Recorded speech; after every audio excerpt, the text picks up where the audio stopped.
the squirrels and mice have been in.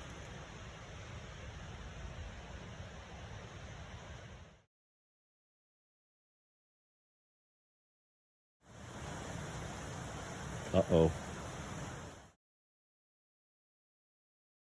There's a harvestman.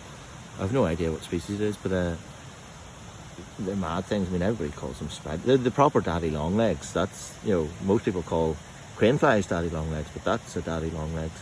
They remind me of the aliens in the War of the Worlds with the big tripod type legs. It's scary. They're totally harmless.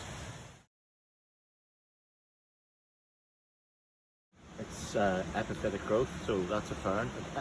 It's basically something that grows on another organism to sustain it, so it's not like a parasite.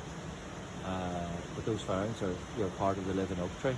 It's part of the ecosystem of the oak tree.